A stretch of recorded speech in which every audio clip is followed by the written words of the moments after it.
हरे कृष्ण माता जी, प्रणाम माता जी।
Hi Krishna everyone.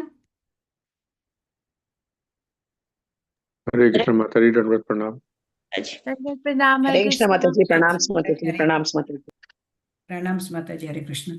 Hare Krishna, दंडवत प्रणाम. Okay, let's start. Om Namo Bhagavate Vasudevaya. Om Namo Bhagavate Vasudevaya. Om Namo Bhagavate Vasudevaya.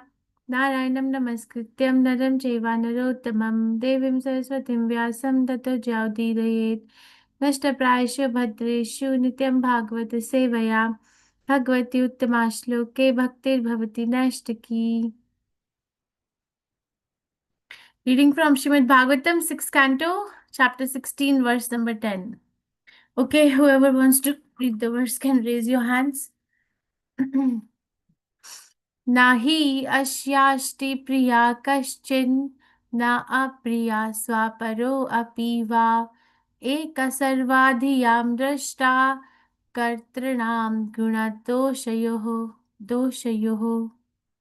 Okay, मधुमय कृष्णा कांत माता जी. हरे कृष्ण माता जी, प्रणाम माता जी। धन्यवाद.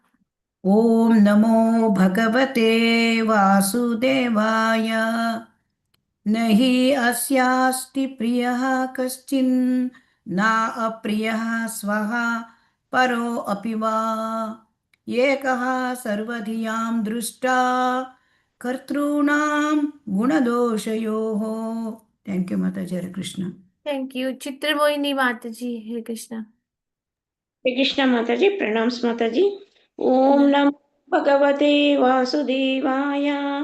नास्यास्ति प्रियः कश्चिन् न अप्रियः स्वपरो अपि वा एका सर्वाधियां दृष्टा एका सर्वादियं द्रष्टा कर्तॄणां गुणदोषयोः. हरे कृष्ण माता ji, thank thank you. You. Prananandini Madhavi माता जी. हरे कृष्णा. हे कृष्ण माता जी, प्रणाम माता जी। ओम धन्यवाद. नमो भगवते वासुदेवाय।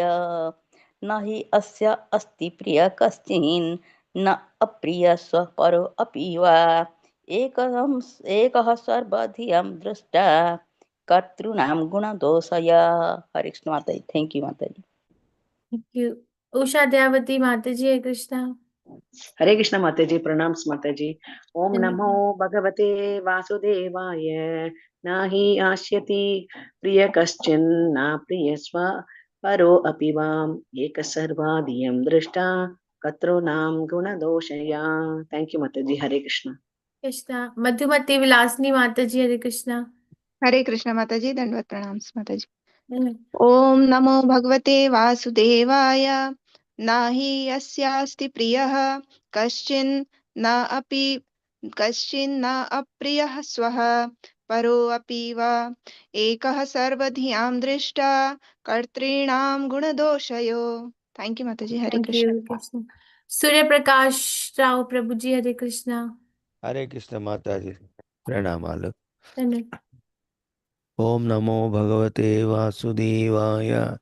न हि अस्यास्ति प्रियः कश्चिन् न प्रियस्व सरोऽपि वा एकः सर्वादियां द्रष्टा कर्तॄणां गुणदोषयोः।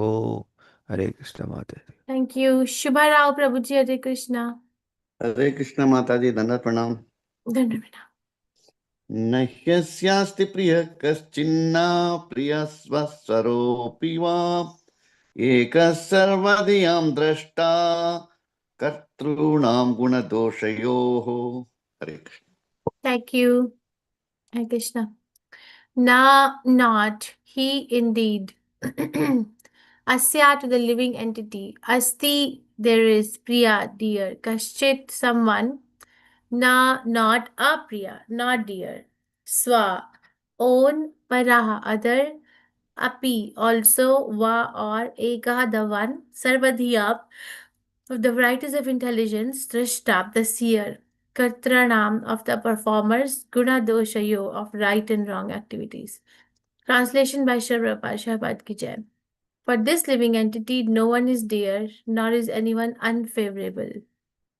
He makes no distinction between that which is his own and that which belongs to anyone else. He is one without a second. In other words, he is not affected by friends and enemies, well-wishers or mischief mongers. He is only an observer, a witness of the different qualities of men. Purport by Sri Prabhupada Ki Jai. As explained in the previous verse, the living entity has the same qualities as the Supreme Personality of Godhead, but he has them in minute quantities because he is a small particle, Sukshma, whereas the Supreme Lord is all-pervading and great.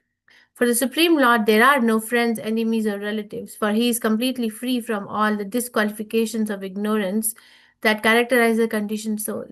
On the other hand, he is extremely kind and favorable to his devotees, and he is not at all satisfied with persons who are envious of his devotees. As the Lord himself confirms in Bhagavad Gita, chapter 9, verse 29, Samoham sarva bhuteshu name dveshyosti na priyaha ye bhajanti tumam bhaktya maite teshu cha api aham. I envy no one, nor am I partial to anyone. I am equal to all. But whoever renders service unto me in devotion is a friend, is in me, and I am also a friend to him. The Supreme Lord has no enemy or friend, but he is inclined toward a devotee who always engages in his devotional service. Similarly, elsewhere in the Gita, chapter 16, verse 19, the Lord says, Tan aham dvishatah kruran samsareshu naradhaman Shipami ajrasam ashubhan ashushishva eva yonishu. Those who are envious and mischievous, who are the lowest among men, are cast by me into the ocean of material existence, into various demoniac species of life. The Lord is extremely antagonistic towards those who are envious of his devotees. To protect his devotees, the Lord sometimes has to kill their enemies. For example, to protect Prahlad Maharaj, the Lord had to kill his enemy Hiranyakashipu, although Hiranyakashipu attained salvation because of being killed by the Lord. Since the Lord is the witness of everyone's activities, he witnesses the actions of the enemies of his devotees, and he is inclined to punish them. In other cases, however, he simply witnesses what the living entities do and give the results of one's sinful or pious actions. Om Agyan Divinandasya Gyan Anjan Shalakaya Chakshur Unmilitam Yena Tasmai Shri Gurue Namah Shri Chaitanya Manobishtam Sthapitam Yena Bhutale Swayam Rupa Gadamahyam Dadati Sapadantikam. He Krishna Karuna Sindhu Dinbandhu Jagatpate Gopesha Gopika Kantha Radha Kantha Namastute Tapta Kanchan Gaurangi Radhe Vrindavaneshwari Vishwanuste Devi Pranamami Haripriye. जय श्री कृष्ण चैतन्य प्रभु नित्यानंदा श्री अद्वैत गदाधर शिव सादि गौर भक्तवृंदा हरे कृष्ण कृष्ण कृष्ण हरे हरे हरे राम राम राम हरे हरे नमामि विष्णु पदाय कृष्ण पृष्ठाय भूतले श्रीमते भक्ति वेदांता कृष्ण स्वामी इति नामिने नमस्ते सरस्वती देवे गौरवाणी विचारिणे निर्विशेष शून्यवादी पाश्चात्य देशधारिणे For this living entity, no one is dear, nor is anyone unfavorable. He makes no distinction between that which is his own and that which belongs to anyone else. He is one without a second. In other words, he is not affected by friends and enemies, well-wishers or mischief mongers. He is only an observer, a witness of the different qualities of men. Okay, we're reading from Srimad Bhagavatam, 6th canto, the prescribed duties for the mankind, chapter number 16, which is called as King Chitraketu, meets the Supreme Lord. means the Supreme Lord. Who is speaking this verse to who? Jiva is speaking to all the audience, to Chitraketu Maharaj and to Narad Muni also, and all those who are present. Yeah, thank you. So the question which was originally raised by Narad Muni to this living entity who he brought back in the body of the small boy was that why are you going anywhere? You still have time left in this particular body. So come back and enjoy the opulences that your father has to offer you. And the living entity speaks from the platform of knowledge and not from the platform of ignorance. And because of the mercy of Narad Muni, and when the living entity speaking from the platform of knowledge is asking a rightful question, which father and mother? Because every life, when I was transmigrating from one body to another, I had a father and a mother. Which father and mother are you speaking about? And then it starts to explain about the qualities of the soul, right? Much like Krishna explains in Bhagavad Gita, chapter 2. So, qualities of the soul and how the soul is just transmigrating from one body or one species to another species to another species. And when it stays in a particular body for a particular amount of time, it makes these so-called relationships which are based on material attachments which are under the duality. But when the living entity leaves that body, then that relationship exists no more. So this is what has been explained here. And then we had discussed this. Remember that we can take this particular instruction as literally and practice Krishna consciousness in frustration, or we can take this instruction with the internal meaning that how one has to put our attention and focus into Krishna consciousness while at the same time fulfilling the external responsibilities. So it can be taken as depending on the level of consciousness, depending on the level of purification, depending on the level of understanding of the process. Everyone will understand it differently. But Sukhdev Goswami is not going to put such instruction in Srimad Bhagavatam if it is not going to increase our Krishna consciousness. Here, the same quality, the living entity or the jiva is continuing to explain the quality of the soul. Okay, it says, you're asking me to come back to this particular body and then enjoy the opulences that my father has to offer. But then there is nobody who's dear or there is nobody who's unfavorable. So, much like the quality of the soul, you see, this is a theory for most of us because we're not realized. But Sukhdev Goswami is realized soul. Prabhupada is realized, and this particular living entity is realized. Narad Muni is realized. So, understanding this particular verse from their perspective is so important. That a soul is nothing but an observer. So, basically, I am not impacted by the I am not impacted by the activities going on in the material world. I as a soul, which is a great sentence because I can actually, the karma or the fruitive activities does not impact the soul. Right, Prabhupada explains this many places. He explains this at many places. One such thing that comes to my mind is it third canto? 26th chapter, verse 22. I think I brought this verse up before. Sakshaktam avikaritam shantitvam iti chetasaha. So Prabhupada is explaining Kapil Dev, just 26 and 22. Let's see if I just... No, it's not. So there's a verse, if you can look up Sakshaktam, Avikaritam, Shantitvam, Iti Chetasaha. So there it is explained that the soul is Sakshaktam, like for example, it is unbridled, undisturbed, and pure in nature. And the example or analogy given over there is if we catch the rainwater from the top of a mountain, it is completely pure. One can drink it like a spring water. Only when the rainwater comes down and comes in contact with the impurities of the material layers, then it actually gets covered by the impurities. And then the same water has to be purified before it can be used. But if we catch the rainwater at the top of a mountain, it is pure, right? Like that, soul in its nature is pure. There is no contamination.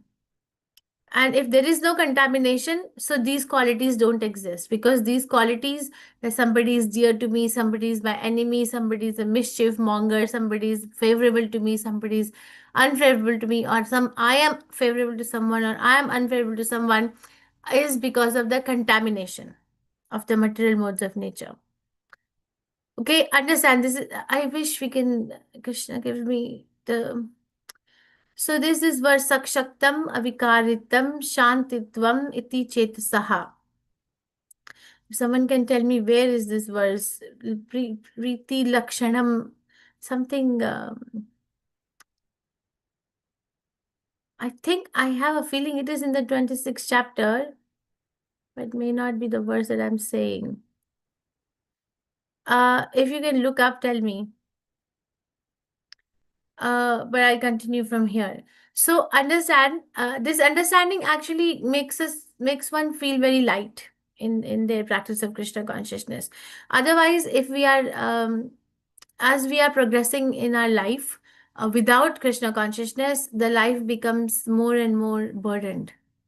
Yeah, do you feel like when we were young children, it was not so heavy, it was not so responsible, it was not so much like burdened. But as one ages, as one goes through the life, yes, do you agree that it becomes like, I don't know if burden is the right word, but more and more layers add up, more and more things add up, that we have to do so many things. Responsibilities. Yeah, you can say Yes. that as responsibility, yeah. But Commitments, commitments, yeah. Very nice. entanglements. Yeah, very nice. Entanglements. You see, it adds up. But if somebody is in the process of Krishna consciousness, then one becomes more and more free to go to Krishna, free, because we are always analyzing that how is this particular situation in my life helping me to become more self-realized, no matter what situation is. That is why the association of the devotees is so detrimental. It is so like important in one's life, because the mind has a nature to somehow or other make the worst of a situation, somehow or other, because of the contamination. And we'll study that in Chetadarpana Marjanam prayer today. The mind of a conditioned soul has conditioned consciousness. But if we are chanting the holy name, if we are associating with the scriptures, if we are associating with devotees, the mind, we can start actually, the mind starts to cleanse, like it starts to cleanse. We start to develop a different kind of a perception.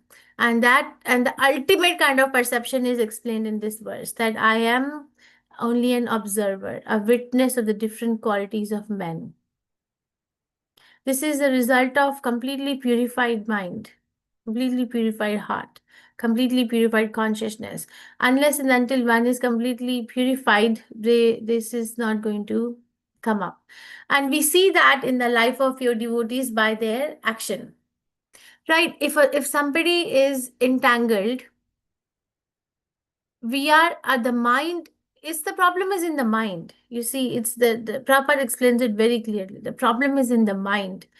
the emotions, the experiences, the feelings, the thoughts are in the mind.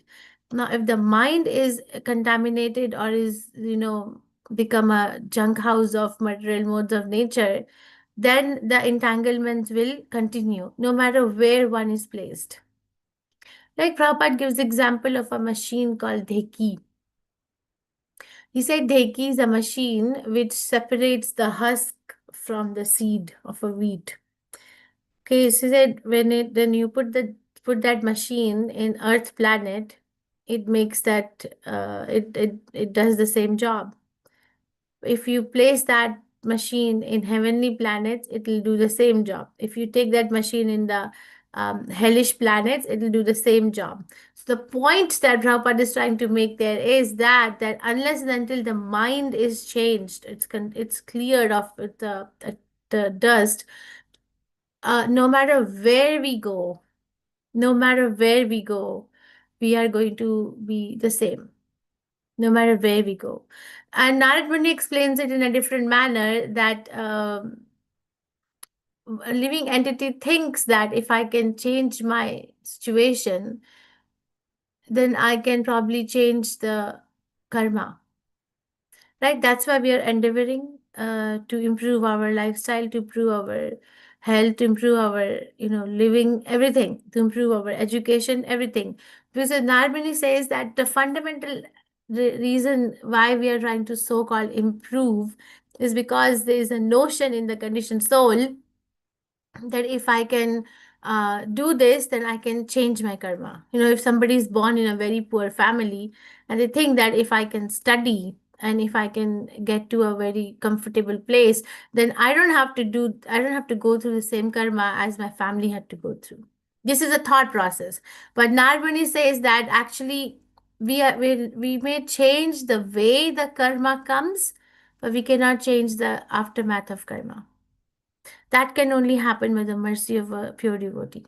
So he says we can change the way the karma comes, but we cannot change the aftermath. We cannot eliminate the karma. So, for example, if the example I gave, if somebody is born in a poor family and then they resolute to become better than what the family they're born in, and by that, the thought process is that I will not have to go through the hardships that my family had to go through anymore, so I will not have to suffer. So there you go, I changed the karma. So according to Narad Muni, it says yes, there is this, you are able to change by activity the way the karma is going to come to you. So it may come in the form of a disease, it may come in the form of anything, it may come in the form of a loss, or it may come in other form. So there is no escape, but we are always trying to escape. But we cannot escape because we are not cleansed in our heart. But a clear consciousness, a clear mind, a clear heart will know that I am only an observer, a witness of the different qualities of men.